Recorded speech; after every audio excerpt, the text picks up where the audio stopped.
मंगलवार दिन ओडिशार केन्द्रापड़ा जिल्लार एक इलेक्ट्रिक पोलो उपरे एक कुंभीर चलिछि।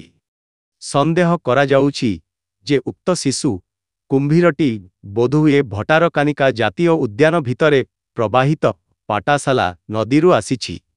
शिशु कुंभीरटी नदीरु आसी रास्ता पार होई 25 फुट उच्च विद्युत पोलो उपरकू चलीगला।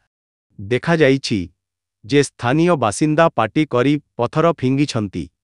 सोशियल मीडिया रे पोस्ट हेबा परे वीडियो भाइराल होईछि।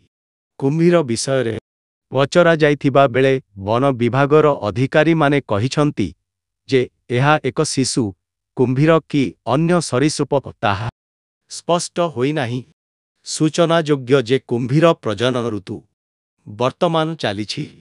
कुंभीर मानव बसती उपरे आक्रमण करिबा एवं लोक एवं गृहपालित पशु उपरे आक्रमण करिबार अनेक उदाहरण अछि। एहा पूर्वरु जनबहुल अंचल रे पोखरी नदी किंबा रास्तारे कुंभीर देखिबाकू मिलिथिला। तथापि एहा प्रथम थर पई एक कुंभीर एक वैद्युतिक पोलो उपरकू चढ़िथिबा नजर आसिछि।